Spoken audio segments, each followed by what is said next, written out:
Ce récif corallien, il est là un peu grâce au volcan aussi. Oui, alors il faut savoir que pour se développer un récif corallien, il a besoin d'une eau claire, il a besoin de lumière, il a besoin d'une eau salée et il a besoin d'un sol dur et d'une température adéquate. Donc ça veut dire que si on n'a pas d'île volcanique ou de haut fond, les coraux ne peuvent pas pousser puisqu'ils vont être trop profonds pour pouvoir avoir de la lumière.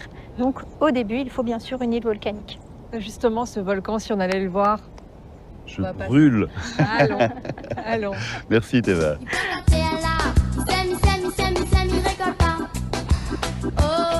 Pour approcher la star de l'île, le piton de la Fournaise, il faut emprunter la fameuse route des volcans, à travers la plaine des Cafres, puis dans la vallée de la rivière des Remparts, où les montagnes sont prisonnières des nuages.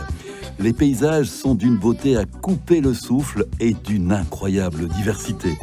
Nous passons de la Côte d'Azur à l'Auvergne pour aboutir sur la planète Mars.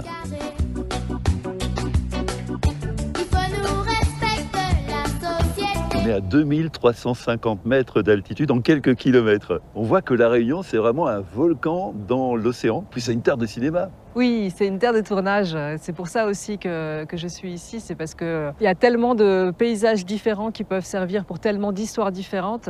Et c'est un terrain de jeu infini pour toutes les séquences qu'on rêve dans le secteur audiovisuel. Terrain de randonnée aussi, on va te suivre maintenant dans Oui. une réserve naturelle. C'est parti, on part faire un petit sentier botanique. Ok.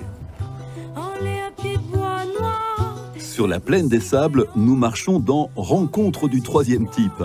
La Réunion est le seul territoire au monde où se côtoient un volcan éteint, le Piton des Neiges, et l'un des plus actifs de la planète, le Piton de la Fournaise.